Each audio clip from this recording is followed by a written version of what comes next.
नमस्कार दोस्तों, एक बार फिर से आप सभी का स्वागत है आप सभी के अपने YouTube channel maths by Gajendra Singh पर। दोस्तों, एनटीपीसी की सीरीज जो चल रही है, इसी सीरीज को आगे बढ़ाते हुए हम प्रीवियस ईयर के सवाल लेकर आए हैं। सवाल ये कह रहा है, देखो, यदि x plus under root x equal to 20 हो तो x का मान ज्ञात करो। देखो, पहले मैं आपको एक जो मेन तरीका है इसी तरीके से चलते हैं, उसके बाद एक शॉर्ट तरीके से भी चलेंगे। पहले देखो हम क्या करेंगे, जब ये सवाल दे रखा है कि x plus under root x इसकी वैल्यू क्या है 20, तो इस टाइप के सवाल में हमें हमेशा ध्यान रखना है कि जो ये घात में 1/2 1/3 हो, इस पद को एक साइड करना है और बचे हुए पदों को एक साइड कर देना है। तो मैं अंडर रूट एक्स को इस तरफ रखता हूँ और इस तरफ ले जाता हूँ, तो 20 माइनस एक्स, इस एक्स का पक्षांतरण कर दिया। एक्स का पक्षांतरण कर दिया तो ये हो गया 20 माइनस एक्स और ये हो गया अंडर रूट एक्स। अब हम क्या करेंगे, इन दोनों का वर्ग करेंगे।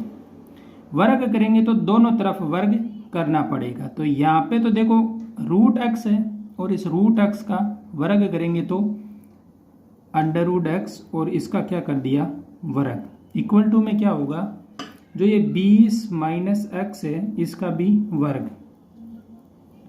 अंडर रूट एक्स का वर्ग करेंगे तो ये होगा x इक्वल टू, अब पहले वाले वीडियो में मैंने बताया था कि a प्लस बी का होल स्क्वायर हो तो इसका फॉर्मूला क्या है, a square plus b square plus 2ab, और जब a माइनस बी का होल स्क्वायर हो तो फॉर्मूला होता है a square plus b square minus 2ab। तो ये देखो a माइनस बी का होल स्क्वायर, तो इसे हम खोलेंगे पहले a स्क्वायर, तो 20 का स्क्वायर लिखेंगे, प्लस बी स्क्वायर तो x का स्क्वायर, माइनस 2 इंटू 20 40 और इंटू एक्स तो माइनस का 40x। अब देखो इन्हें करेंगे सोल्व करने के बाद देखो हमें क्या क्या मिलता है।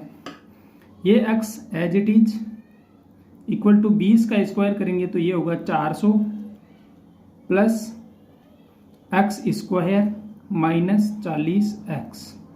अब देखो इस x को भी इस तरफ ले लेते हैं तो ये क्या बनेगा, एक द्विघात समीकरण हो जाएगा। और द्विघात समीकरण को एडजस्ट करते हैं, देखो ये होगा एक्स स्क्वायर माइनस ये 40 और ये माइनस का 1 हो जाएगा तो 41x और प्लस के हैं 400 इक्वल टू में है 0, क्योंकि ये इस तरफ आ गया तो यहाँ क्या बचा 0। तो ये हो गया x square minus 41x plus 40। और ये जब हो गया तो अब देखो 41 के ऐसे टुकड़े करने हैं कि वो क्या हो जाए 400 हो जाए। तो 41 के टुकड़े होंगे, देखो एक 25 और 16, इन दोनों को जोड़ने पर क्या मिलता है, 25 और 16 को जोड़ो तो 6 5 5 10 और 11 का एक हाथ की 1 और 2 3 4 तो 41 हो रहा है। और 25 और 16 इन दोनों को अगर मैं गुणा करूं तो मेरे को क्या मिल रहा है, 25 चौके 100 और 4 से गुणा करेंगे तो 400, मतलब टुकड़े क्या हो गए 25 और 16। तो मैं लिख दूंगा, देखो माइनस का लेना है मतलब दोनों चिन्ह क्या करेंगे माइनस का करेंगे। तो ये इसके टुकड़े क्या हो गए, x square minus 25x minus 16x plus 400 equal to 0। Common क्या क्या आ रहा है, देखो यहाँ से x कॉमन लेंगे x माइनस 25, यहाँ से माइनस के 16 कॉमन लेंगे तो x माइनस 25, 2 कॉमन आएंगे, यहाँ से x माइनस 25 कॉमन लूँगा तो इसके बाद यहाँ से x माइनस 16 मिलेगा इक्वल टू 0। तो x की वैल्यू क्या आएगी, या तो होगा 25 या होगा x की वैल्यू 16, या तो एक 25 होगी और एक 16। अब 25 लेके हम क्या करेंगे, मानेंगे और एक लेंगे 16, जो ये देखो x माइनस 16 है तो ये क्या मिलेगा मेरे को x माइनस 16, तो x की वैल्यू 16 और 25 मिल गई। अब देखो इन 16 और 25 के मान को हमें क्या करना है, समीकरण को लेके चलना है। तो मैं x की जगह पहले क्या रखूंगा 25, तो देखो x plus under root x की वैल्यू क्या चाहिए 20, तो x की वैल्यू 25 रखेंगे तो क्या मिलेगा 25 प्लस अंडर रूट 25, तो 25 और अंडर रूट 25 की वैल्यू क्या होगी 5, तो 25 और 5 होगा 30, जो क्या नहीं है 20 के बराबर नहीं है, तो ये मान नहीं होगा। अब लेंगे 16, तो x की वैल्यू 16 प्लस अंडर रूट 16 तो 16 का 16, √16 का 4 और 16 और 4 20। तो फाइनल आंसर क्या मिल गया? अपने को आंसर मिला है कि ये क्या होगा? 16 होगा। अब आंसर तो 16 मिल गया, लेकिन इतनी मेहनत करने के बाद मिला है, और कंपटीशन में इतना टाइम लेंगे तो सवाल ज़्यादा नहीं बनेंगे। अब करना क्या है, हमें ऑप्शन लेके ही चलना है सीधा ही। देखो पहले x की वैल्यू 5 रखो, तो 5 प्लस √5, ये क्या 20 हो रहा है? नहीं हो रहा, तो इस ऑप्शन को छोड़ देंगे यहीं पे। बी ऑप्शन लेंगे तो 16 है, तो x की वैल्यू 16, तो 16 प्लस √16, 16 और √16, तो 16 प्लस 4, ये क्या हो रहा है? 20। तो यही आंसर हो गया। इस टाइप के सवालों में हमें दूसरा ऑप्शन भी देख लेना है एक बार के लिए। तो सी ऑप्शन लेंगे तो 8 प्लस √8, जो क्या 20 होगा? नहीं होगा। डी ऑप्शन ले लो, तो ये है 7 प्लस √7, तो क्या ये 20 होगा? ये भी नहीं होगा। तो ऑप्शन राइट क्या हो गया? बी ऑप्शन राइट हो जाएगा। तो इस टाइप के सवालों में हमें क्या करना होता है कि बाई ऑप्शन भी चेक कर लेना होता है एक बार के लिए। अगले सवाल की तरफ चलते हैं। अगला सवाल है कि एक चोर x किलोमीटर प्रति घंटा की चाल से अपनी मोटरसाइकिल चलाता है। 4 घंटे बाद एक पुलिस वाला एक जीप से उसका पीछा करना शुरू करता है और उसे 4 घंटे में पकड़ लेता है। यदि पुलिस वाले की जीप की औसत चाल 40 किलोमीटर प्रति घंटा है, तो चोर की मोटरसाइकिल की चाल किलोमीटर प्रति घंटा में ज्ञात करो।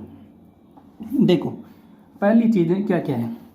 चोर चल रहा है x किलोमीटर प्रति घंटा से और पुलिस वाला चल रहा है 40 किलोमीटर प्रति घंटा से, ठीक है।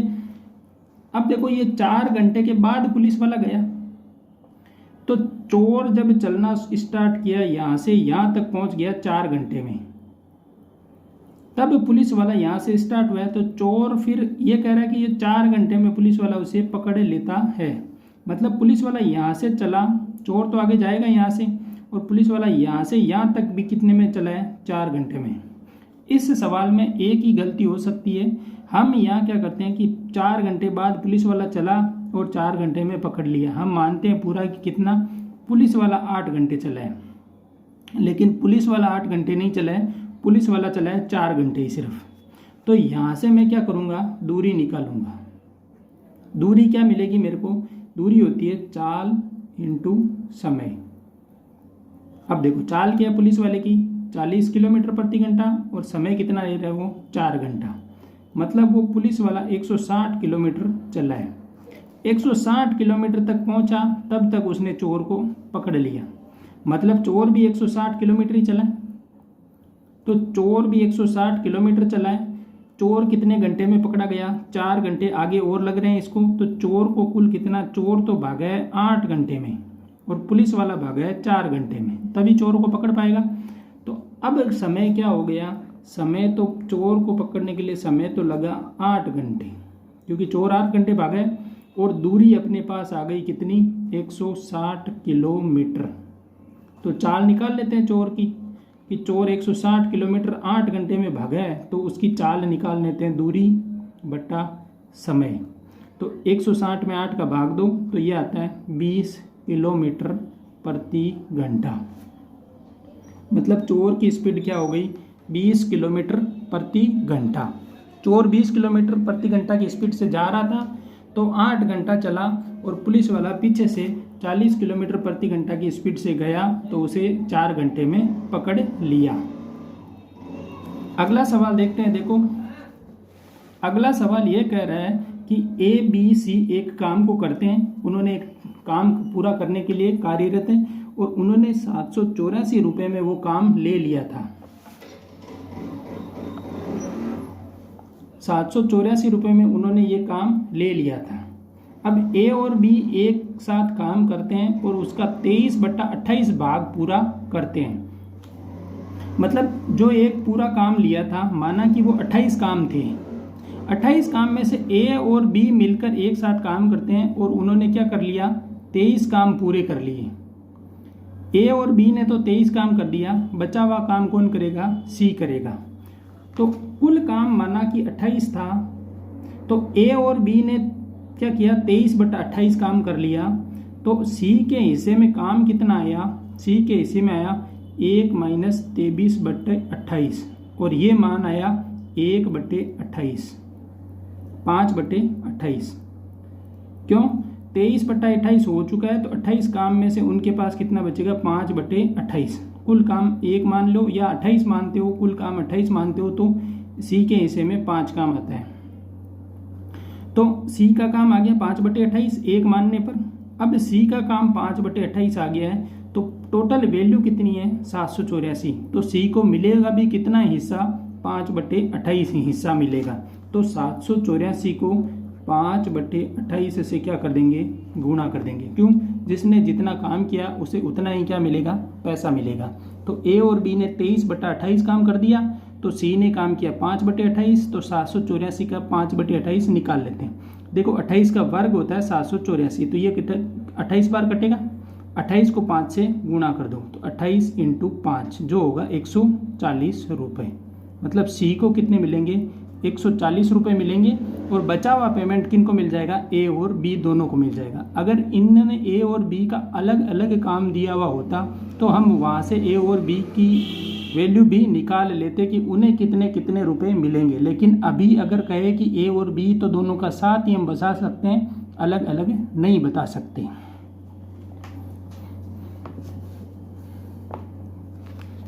इसके बाद देखो अगला सवाल, ट्रिग्नोमेट्री का सवाल है, बहुत ही अच्छा सवाल है।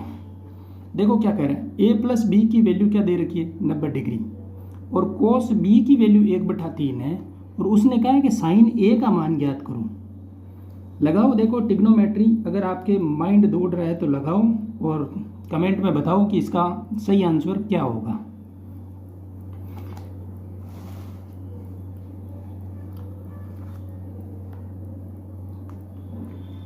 देखो अपन करते हैं इस सवाल को। ए और बी के योग क्या दे रखा है? 90 के बराबर है, 90 डिग्री के बराबर है। तो मेरे को पता है कि ए और बी का योग 90 डिग्री है, तो मैं यहाँ से कोस बी बराबर क्या है? 1/3 दे रखा है। साइन ए का मान पूछा है। जब ए प्लस बी इसकी वैल्यू 90 डिग्री है तो मुझे पता है बी ए की वैल्यू क्या होगी? यहाँ से ए की वैल्यू आएगी 90 माइनस बी। ए की वैल्यू क्या है? 90 माइनस बी। और साइन ए की वैल्यू निकालनी है तो साइन ए की हमें वैल्यू निकालनी है। ए की जगह मैं क्या लिखूंगा? 90 माइनस बी। तो मैंने लिख दिया साइन 90 माइनस बी। अब देखो साइन किस में चेंज होता है? कोस में। और वो कब होता है? जब 90 दे रखा हो। यहाँ अगर 180 दे रखा हो तो साइन कोस में चेंज नहीं होगा, सेम रहता है। और जब 90 दे रखा हो या 90 का गुणांक दे रखा हो, विषम गुणांक, तो ये किस में होता है? कोस में चेंज होता है। तो यहाँ से 90 माइनस बी मतलब फर्स्ट कोऑर्डिनेट में आया। फर्स्ट कोऑर्डिनेट में आएगा तो प्लस क्या रहेगा? प्लस का सेम चिन्ह रहेगा। तो यहाँ से मेरे को मिल जाएगा ये क्या होगा? Cos B. और कोस बी का मान क्या है? 1/3। तो कोस बी का मान 1/3 है, तो साइन ए का मान भी क्या आएगा? 1/3। यही क्या होगा? Final answer. देखो साइन चेंज होता है कोस में, और कोस चेंज होता है साइन में। टेन चेंज होता है कोट में, और कोट चेंज होता है टेन में। सेक चेंज होता है कोसेक में, और कोसेक चेंज होता है सेक में। ये आपस में चेंज होते हैं जब इनका कोण का मान 90 प्लस माइनस थीटा हो, 90 प्लस माइनस थीटा हो, और 90 प्लस माइनस थीटा हो। जब 90 प्लस माइनस थीटा हो तो साइन कोस में चेंज होता है और कोस साइन में चेंज होता है। टेन कोट में चेंज होता है और कोट सेक टेन में चेंज हो जाता है। सेक कोसेक में चेंज होता है और कोसेक सेक में चेंज हो जाता है। देखो ये अगला सवाल क्या कह रहा है कि x² माइनस 8x प्लस 12 के गुणनखंड है। देखो गुणनखंड के लिए मैंने कहा था कि इस पद को तोड़ना होता है। इस पद को तोड़ने के बाद जो टुकड़े होंगे इसके, उन टुकड़ों को वापस क्या करेंगे? अगर गुणा करें तो ये इन दोनों के गुणा के बराबर होना चाहिए, और इनको जोड़ें तो वापस ये वाला पद मिलना चाहिए। तो देखो इसके टुकड़े क्या होंगे? 6 और 2 टुकड़े करते हैं। अब दोनों टुकड़े मैंने माइनस के इसलिए लिए हैं क्योंकि मेरे को माइनस करना है और जोड़ने पर गुणा करने पर आना चाहिए प्लस। तो माइनस माइनस करूँगा तो प्लस, सेम माइनस का चाहिए तो दोनों माइनस के। अब देखो कॉमन लो, x कॉमन, x माइनस 6, यहाँ से माइनस का 2 कॉमन, x माइनस 6, दोनों कॉमन आ रहे हैं तो वापस x माइनस 6 कॉमन ले लिया और ये हो गया x माइनस 2। तो गुणनखंड क्या हो गए, x माइनस 6 और x माइनस 2 कर दीजिएगा। देखो सवाल कह रहा है कि एक समकोण त्रिभुज में आधार से लंब 4 सेंटीमीटर बड़ा है और कर्ण उससे 4 सेंटीमीटर बड़ा है, तो कर्ण की लंबाई ज्ञात कीजिए। अब देखो ये जैसे जैसे सवाल कह रहा है, एक मेथड तो ये कहता है कि आपको सवाल कह रहा है उस हिसाब से उसी मेथड से चलना है। एक दूसरा ऑप्शन ये अपने पास आता है कि हम बाई ऑप्शन भी चेक कर सकते हैं। बाई ऑप्शन कैसे चेक करेंगे वो भी हम समझेंगे, और पहले मैं एक पूरा मेथड वाइज भी आपको बता देता हूँ। देखो पहले मानते हैं हम कि लंब की लंबाई जो है वो लंब अपने पास है x। जब लंब मैंने x माना तो ये कह रहा है कि आधार से लंब 4 सेंटीमीटर बड़ा है। नहीं, अपने को मानना क्या है, आधार मानना है भाई, आधार मानना है x सेंटीमीटर। अब आधार हमने मान लिया तो सवाल ये कह रहा है कि एक समकोण त्रिभुज में आधार से लंब 4 सेंटीमीटर बड़ा है, मतलब आधार से लंब कितना है, 4 सेंटीमीटर बड़ा है, मतलब x प्लस 4 सेंटीमीटर हो जाएगा। और कर्ण उससे 4 सेंटीमीटर बड़ा है, मतलब कर्ण उससे का मतलब लंब से। अब आधार से बात नहीं हो रही है, सवाल लगातार चल रहा है और कह रहा है कर्ण उससे 4 सेंटीमीटर बड़ा है, मतलब लंब से 4 सेंटीमीटर बड़ा कौन है, कर्ण है। तो कर्ण की वैल्यू क्या है, ये कर्ण हो गया लंब से 4 सेंटीमीटर बड़ा। तो यहां से अपने पास कर्ण की वैल्यू आ गई x प्लस 8 सेंटीमीटर। अब समकोण त्रिभुज है तो समकोण त्रिभुज में आपको पता है पाइथागोरस प्रमेय लगती है। तो पाइथागोरस प्रमेय क्या कहती है कि कर्ण का स्क्वायर करोगे वो आधार के स्क्वायर प्लस लंब के स्क्वायर के योग के बराबर होता है। तो कर्ण की वैल्यू अपने पास है x प्लस 8 इसका होल स्क्वायर इक्वल टू आधार की वैल्यू क्या है, x माना था तो x स्क्वायर प्लस लंब क्या है, x प्लस 4 तो इसका होल स्क्वायर। अब देखो x a प्लस बी का होल स्क्वायर हमें पता है कि a प्लस बी का होल स्क्वायर, अगर किसी को पता नहीं हो तो मैं फॉर्मूला लिख देता हूँ, होता है a square plus 2ab plus b square. ये होता है a प्लस बी का फॉर्मूला होल स्क्वायर का। तो यहाँ हम अप्लाई करेंगे तो a स्क्वायर मतलब x स्क्वायर प्लस 2ab तो 2 into 8 16, 16 into x 16x plus 8 का square 64 equal to x square का x square plus x plus 4 का होल स्क्वायर। तो x का x स्क्वायर प्लस 2ab तो 2 इंटू 4 8, 8 और x 8x तो 8x प्लस 4 का स्क्वायर 16। अब देखो 2x स्क्वायर हो गए, x और x 2x स्क्वायर, ये x स्क्वायर इधर आएगा तो माइनस का, तो फिर से वापस क्या बच गया, x स्क्वायर। अब देखो x की टर्म है, ये 16x है और ये 8x है, तो इस तरफ आएगा तो ये माइनस का 16, 8 में से माइनस का 16 जाएगा तो माइनस की 8x। 64 इस तरफ आएंगे तो माइनस के 64 होंगे और 16 में से माइनस का 64 निकलेगा तो माइनस में मिलेगा, और ये कितना 48। अब देखो 48 गुना करने पे आना चाहिए और जोड़ने पर वो क्या होना चाहिए, 8 होना चाहिए। ऐसी कोई संख्या है जो जोड़ने पर 8 और गुणा करने पर क्या हो 48। तो इन दोनों संख्याओं का x की वैल्यू अपने को यहाँ से क्या मिलेगी, ये मिलेगी x की वैल्यू। तो x की वैल्यू देखो क्या क्या हो सकती है जिसको हम जोड़ने और गुणा। अब देखो गुणा करने पर उन दोनों को क्या होना चाहिए, माइनस के 48। तो यहाँ से देखो एक वैल्यू मिलती है अपने पास 12 और 4,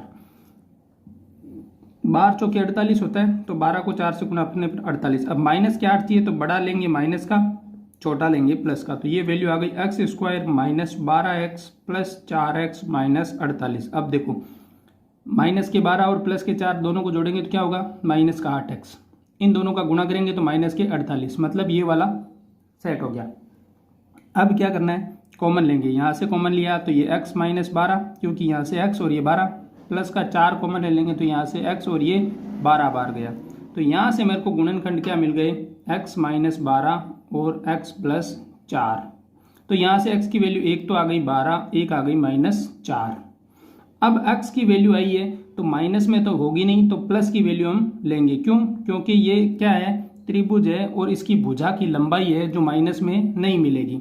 तो x की वैल्यू लेंगे 12। जब x की वैल्यू आप 12 लोगे तो लंब कितना आएगा, लंब होगा 12 प्लस 4, वो कितना 16। और कर्ण कितना होगा, कर्ण होगा 16 प्लस 4 इक्वल टू 20 सेंटीमीटर। तो फाइनल आंसर क्या मिला, 20 सेंटीमीटर। अब देखो बाई ऑप्शन भी हम कैसे चेक करते, हम क्या लेते, पहले मानते कि कर्ण की लंबाई क्या है 12 सेंटीमीटर। अब कर्ण की लंबाई आप पहले ऑप्शन से 12 सेंटीमीटर मानते तो अपने पास पता है कि कर्ण की 12 आ जाती, तो 12 से 4 कम करते तो लंब होता, तो ये कितनी होती 8 और आधार कितना होता 4। और इन तीनों से हम क्या संतुष्ट करवाते, पाइथागोरस प्रमेय। अगर यह चीज़ संतुष्ट होती तो हम मान लेते कि ये ऑप्शन सही है, अगर नहीं होती तो हम ए को रिजेक्ट कर देते और बी ऑप्शन लेते।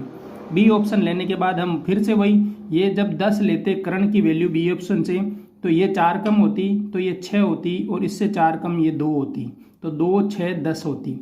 इसके बाद ये भी अगर नहीं बैठता तो हम आगे 20 की तरफ चलते। जब 20 लेते तो ये 20, ये 4 कम 16 और ये 4 कम 12, तो 12 16 20। इस टाइप से ये हमें मिल जाते और हम पाइथागोरस प्रमेय की में इन मानों को रखने पर पता कर सकते थे। तो बाई ऑप्शन से करना हो तो हमें ऑप्शन लेके फिर तीनों मान निकाल लेने हैं और उसके बाद पाइथागोरस प्रमेय को देख लेना है। अगले सवाल की तरफ चलते हैं।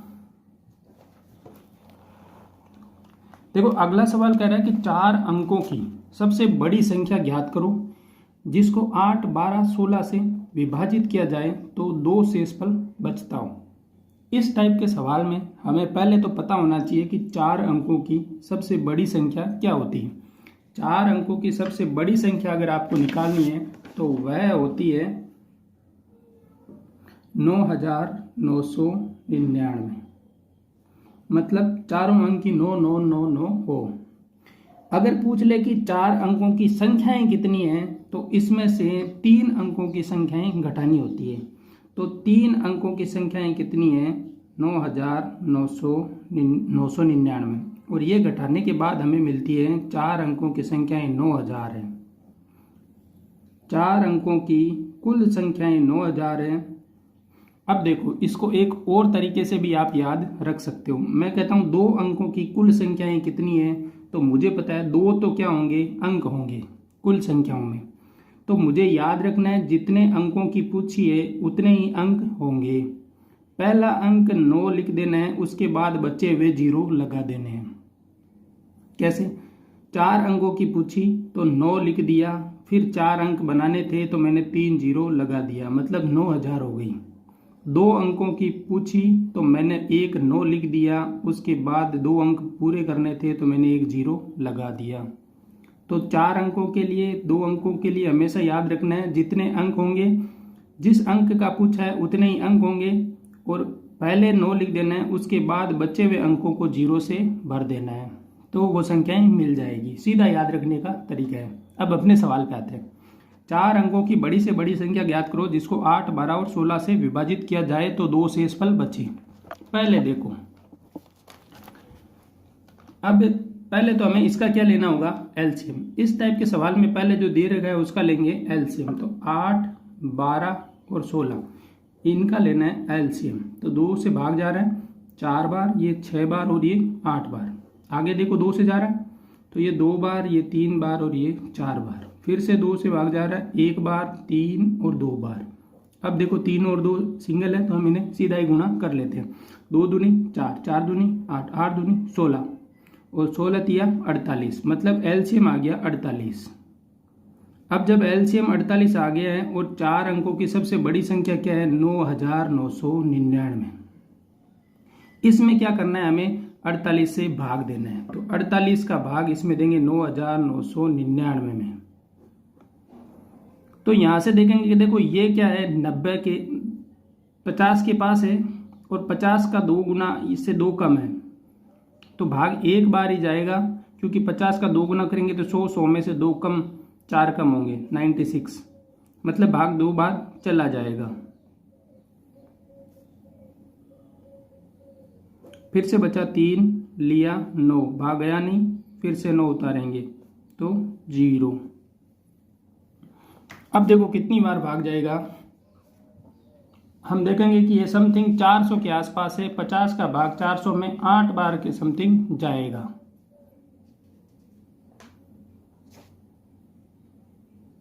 तो देख लेते हैं 48 को 8 बार भाग देने के लिए मैं मानता हूं कि पहले सीधा 50 को मैं 8 से गुना कर देता हूं। तो 50 को 8 से करेंगे तो 400, और 400 में से मुझे पता है 16 घटाने हैं तो 16 घटा देते हैं। तो 400 में से 16 गए तो पहले ये 10 गए, 10 गए तो 390, और 390 में से 6 गए तो 384, तो ये मिल गया 384। मतलब अब कितना शेष बचा, 10 में से 4, 9 में से 4 गए 5, 9 में से 8 गए 1, मतलब ये 15 एक्स्ट्रा है अपने पास। तो पहले तो क्या करना है, इस संख्या में से 15 को घटा देना है।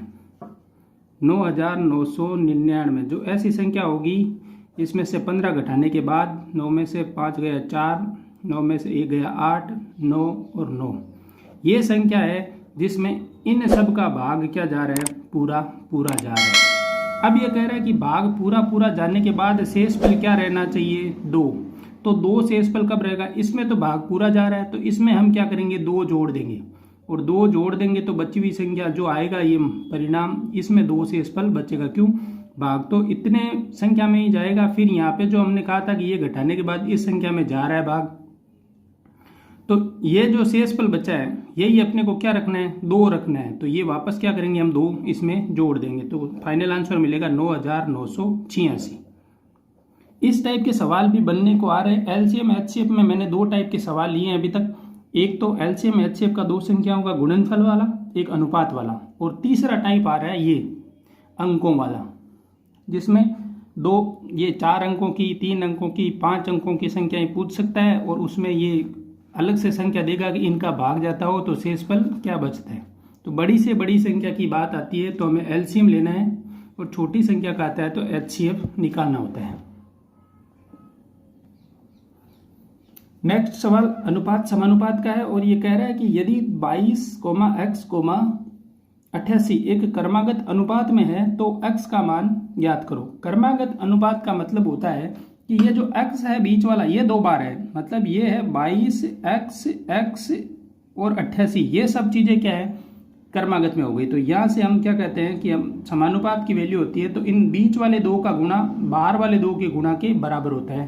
तो बीच वाले 2 का गुणा करेंगे हम, x² = 22 × 88। अब मेरे को पता है कि इनको गुणा करने से मेरे को कोई फायदा नहीं होगा, मेरे को क्या करना है, x की वैल्यू निकालनी है, तो इनका क्या करना है, अंडर रूट। तो मैं पहले से ही 2 के जोड़े इस टाइप से सेट करता हूं कि उनके अंडर रूट निकल जाए। तो देखो x² को मैं इनको तोड़ के लिखता हूं, ये हो गया 22, ये 88 को मैं 22 × 4 मान तोड़ के लिख सकता हूं। अब मुझे पता है कि इन 22 में से तो एक 22 बाहर आ जाएगा जब वर्गमूल करूंगा तो, और इस 4 का वर्गमूल मुझे पता है 2 होता है, तो मैं यहाँ x की सीधी वैल्यू लिख सकता हूं कि 22 × 2। तो यहां से मेरे को क्या मिल जाएगा, 44 आंसर मिल जाएगा। अनुपात समानुपात में क्रमागत, तृतीय अनुपात, इस टाइप के सवाल बनते हैं। तो क्रमागत वाला हो तो उसमें हमें बीच वाले को ही डबल करना होता है, और उसके बाद हमें पता है कि अंदर वाले 2 का गुणा बाहर वाले 2 के गुणा के बराबर होता है, और ये चीज हम अप्लाई करेंगे। अप्लाई करने के बाद हमें आंसर मिल जाएगा। अगला सवाल है एवरेज से संबंधित, और एक सवाल हमने इससे पहले भी किया था। एक कक्षा में 30 छात्रों का औसत भार 25 किलो है।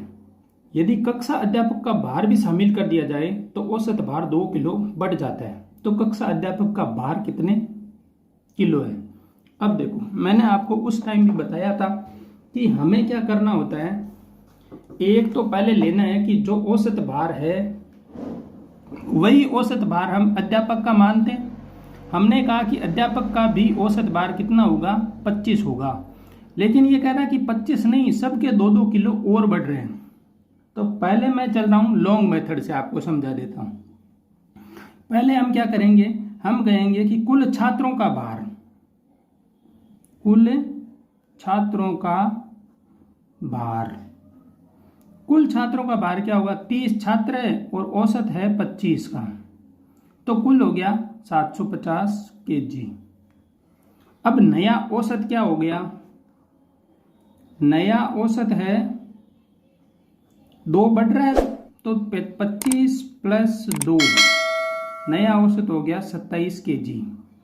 अब जब अध्यापक को हम शामिल कर रहे हैं तो अब टोटल व्यक्ति कितने हो गए, कुल व्यक्ति अब हो गए 31, क्यों, 30 तो छात्र प्लस 1 तो टोटल हो गए 31 व्यक्ति। अब नया कुल भार क्या होगा, नया कुल भार ये होगा 31 इंटू 27। 31 को 27 से हम क्या करेंगे, गुणा। 2 अंकों का गुणा अगर आप सीधा कर सकते हो तो सीधा, नहीं कर सकते हो तो 2 अंकों के गुणा के हिसाब से, या हमें इसे क्या मान लेना है, 30 प्लस 1 मान लेना है और इसे 27 से गुणा करना है। तो देखो 27 को 30 से गुणा करेंगे तो 3 को 27 से करेंगे तो 81, फिर से 1 0 प्लस 27, ये क्या मिल गया आपको 837। आसानी से गुणा करने के लिए टुकड़ों में तोड़ लेते हैं, तो ये 837 kg हो गया। पुराना कुल भार था 750, अध्यापक को जोड़ने के बाद हो गया 837, तो अध्यापक का भार यहां से क्या आ गया, अध्यापक का भार वो आ गया 837 माइनस 750। देखो 800 में से 750 जाएंगे तो 50, 50 प्लस 37 तो 87 kg। ये मिलेगा अपने को पूरे मेथड के साथ। अगर मैं कहता हूं एकेडमिक सेशन में होते तो हमें ये वाला तरीका फॉलो करना होता है, लेकिन हमें तो जल्दी से जल्दी आंसर चाहिए, तो हम क्या करेंगे, देखो मैं कहता हूं कि अध्यापक का भार कितना होगा, 25 किलो। भाई सबका 25 है तो अध्यापक का भी 25 होगा। अब उसमें जोड़ेंगे क्या हम, मैं अब ये कह रहा है कि 2 kg सबका बढ़ रहा है, तो पहले तो 30 छात्र प्लस 1 अध्यापक, इन सब का क्या कर रहा है, 2 kg बढ़ रहा है, तो 31 लोगों का 2 kg से बढ़ रहा है, तो 31 इंटू 2 कर देंगे और ये क्या कर देंगे, हम जोड़ देंगे। तो यहाँ से देखो 25 प्लस 31 का 2 से गुणा 62, इनको जोड़ दो वापस, 62 में 25 जोड़ोगे तो ये 87 kg, और यही क्या है, अध्यापक का भार। हमें एक लाइन में आंसर मिल जाता है अगर सेकंड ऑप्शन से चलते हैं तो, लेकिन ये कंपटीशन में ही हम अप्लाई कर सकते हैं। तो ये ध्यान रखना है, पहले तो जो भार है वही का वही भार हम उसका मान लेते हैं। अब ये कह रहा है कि उससे इतने कम हो जाता है, या अगर ये कहता कि 2 kg कम हो जाता है तो हम यहाँ क्या करते, घटाते इसे, और जब घटाते तो जो वैल्यू मिलती वो हम अप्लाई कर देते। अगले सवाल की तरफ चलते हैं। देखो अगला सवाल क्या कह रहा है, बहुत ही अच्छा सवाल है ये कह रहा है कि A का 90%, A का 90%, B का 30%, ये दोनों क्या है, बराबर है, और कह रहा है B बराबर A का x% है, तो x की वैल्यू ज्ञात करो। पहले यहाँ से चलते हैं, A का 90%, प्रतिशत को हटाने के लिए 100 से भाग और प्रतिशत को लाने के लिए 100 से गुणा, इक्वल टू क्या है, B का 30%। देखो 100 से 100 कट गया, 30 से 90 3 बार कट गया, तो यहां से A बटा B की वैल्यू क्या मिली, A बटा B की वैल्यू क्या मिलेगी, 1/3।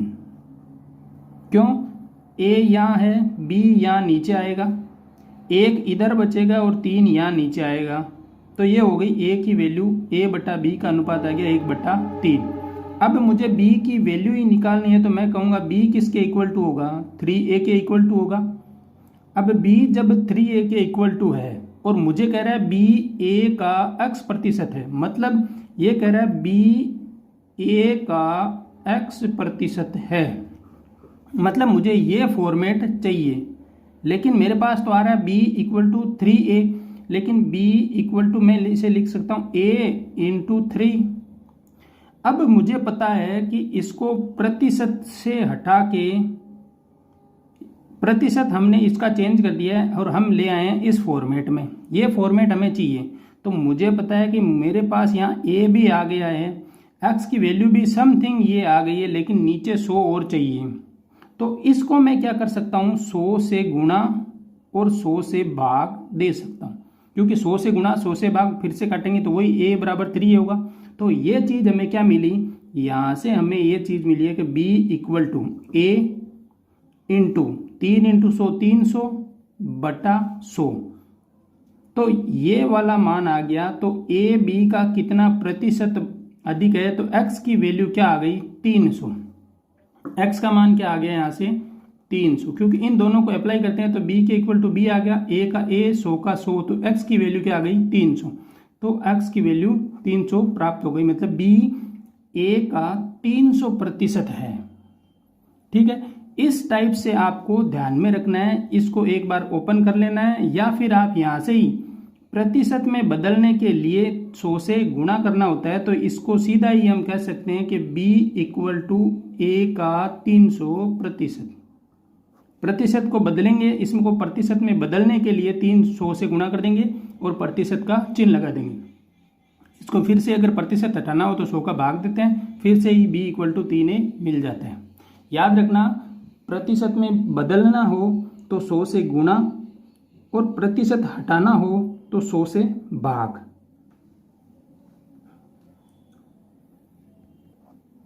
अगला सवाल है 350 रुपए का एक लोन चक्रवर्ती ब्याज की एक निश्चित वार्षिक दर से 3 वर्ष के लिए लिया गया। 3 वर्ष के बाद उसे 670 रुपए अदा किए गए, तो चक्रवर्ती ब्याज की दर ज्ञात करो। किस टाइप से करेंगे इसको, देखो ये कह रहा है कि 305 रुपए लिए और 670 रुपए उसने पूरे दिए, तो ये चीज हो गई मिश्र धन, ये हो गया मूलधन। समय दे रखा है 3 वर्ष, दर हमें ज्ञात करनी है। मिश्र धन मूलधन दे रखा है, समय दे रखा है, दर अपने को निकालनी है। तो अब देखो पहले फॉर्मूला क्या है, मिश्र धन इक्वल टू मूलधन कोष्टक 1 प्लस दर बटा 100 और इसकी घात में क्या है समय। इस फॉर्मूले की मदद से हमें ये वाली चीज निकाल लेनी है। अब देखो वैल्यू रखते हैं, मिश्र धन कितना 670, मूलधन कितना 305 इक्वल टू 1 प्लस दर हमें ज्ञात करनी है बटा 100 और इसकी घात क्या है 3, समय कितना 3 वर्ष। अब देखो 670 बटा 305 इक्वल टू 1 प्लस दर बटा 100 की घात समय जो 3 वर्ष है। अब देखो इसको इस तरफ भेजेंगे तो घात में 1/3 होगा, मतलब 670 बटा 305 और इनका क्यूब रूट होगा। मतलब यहाँ 3 लिखने का मतलब होता है कि इसकी घात क्या है 1/3। तो ये साइन भी आप ध्यान रखना कि ये क्या होता है अंडर रूट में आगे ऊपर 3 लिखा होता है, मतलब उसकी घात 1/3 होगी। इक्वल टू 1 प्लस दर बटा 100। अब इधर क्या हो जाएगा 1 प्लस दर बटा 100 हो जाएगा, क्योंकि यहाँ 1/3 करेंगे तो ये 3 हट जाएगा। अब इसको आगे क्या करेंगे सॉल्व करेंगे। आगे सॉल्व करेंगे तो देखो 670 में 305 से भाग देंगे और 670 मुझे पता है 2 पॉइंट समथिंग है, इसे मैं भाग देता हूँ तो मेरे को यहाँ पे जो संख्या मिलती है वो मिलेगी 2.197। ये मैंने भाग दे लिया है, आप भी कैलकुलेशन से आराम से अच्छी तरीके से भाग देख के देख लेना, यही मिलेगी 2.197 और इसका मेरे को क्या करना है cube root equal to 1 plus दर बटा 100। अब देखो इसको मेरे को क्यूब रूट करना है तो मुझे पॉइंट हटाना पड़ेगा और मैं इसे क्या लिख सकता हूं, मैं इसे लिखूंगा कि इसका पॉइंट हटा के मुझे पता है 3 के बाद जी पॉइंट लगाया तो 3 जीरो नीचे लगा दूंगा और इसका cube root equal to 1 plus दर बटा 100। यहाँ से आगे का सवाल देखो ये क्या हो रहा है, ये है 13 का क्यूब, तो ये होगा 13 का क्यूब बटा ये है 10 का क्यूब, 10 का क्यूब, इसका क्या है cube root equal to 1 plus दर बटा 100। यहाँ से देखो इसका क्यूब हटाएंगे तो ये क्यूब रूट लेंगे तो ये क्यूब हट जाएगा, तो ये मिलेगा 13 बटा 10 इक्वल टू 1 प्लस दर बटा 100। इस एक को इस तरफ लाएंगे तो ये 13 बटा 10 माइनस 1 हो जाएगा और ये हो जाएगी दर बटा 100। यहाँ से देखो ये जोड़ करेंगे तो ये जोड़ करने के बाद 13 माइनस 10 बटे 10 मिलेगा, क्योंकि 10 एलसीएम आएगा, 10 का भाग 10 में एक बार, 1 को 13 से गुणा करेंगे 13 माइनस यहाँ से एलसीएम 1 का भाग 10 में 10 बार, 10 को 1 से गुणा करेंगे तो 10 मिलेगा। दर बटा 100, 13 में से 10 जाएंगे तो 3, 3 बटा 10 और इसका मान दर बटे 100। यहाँ से दर क्या मिलेगी अपने को, दर इक्वल टू मिलेगी, इसको 100 को इधर गुणा कर देंगे तो 300 बटा 10, 0 से 0 कैंसिल तो 30%। ये क्या मिल गई अपने को, दर मिल गई। तो फाइनली दर क्या मिली, 30%। बाई ऑप्शन से भी चेक कर सकते हैं, इसमें जो ऑप्शन दिए हुए हो उसे एक एक बार दर को लेके चलना होता है और उसके साथ ही हमें देख लेना है कि हमारा मिश्र धन क्या मिलता है, तो उस हिसाब से भी ये आसानी से हो जाएगा। अगला सवाल है कि साइन 60 का मान क्या है। दोस्तों मैंने कहा था टेबल के बारे में हम चर्चा करेंगे और उस टेबल में साइन 60 का सीधा मान दे रखा होता है। देखो साइन का मैं मान अभी लिख देता हूँ। साइन का मान होता है 0 और 30, 60 और 90 डिग्री की वैल्यू। साइन 0 हमेशा 0 होता है, साइन 30 की वैल्यू 1/2 होती है, साइन 60 1/√2 होता है और साइन 90 की वैल्यू देखो 45 होता है, एक 45 का भी है, 60 का भी है और 90 है। 45 की वैल्यू 1/√2 होती है, 60 की वैल्यू √3/2 होती है और 90 का मान 1 होता है। तो यहाँ पूछा है साइन 60 का मान, तो साइन 60 का मान √3/2, ये वाला आंसर होगा। ये साइन की पूरी वैल्यू है और ये वैल्यू देखो साइन 0 0, साइन 30 का मान 1/2, साइन 45 का मान 1/√2, साइन 60 का मान √3/2 और साइन 90 का मान 1। ये चीज़ें साइन की वैल्यू है। धन्यवाद दोस्तों, आप हमारे चैनल पर नए हैं तो ज़रूर चैनल को सब्सक्राइब कर लीजिएगा, अपने दोस्तों के साथ वीडियो को शेयर कर दीजिएगा।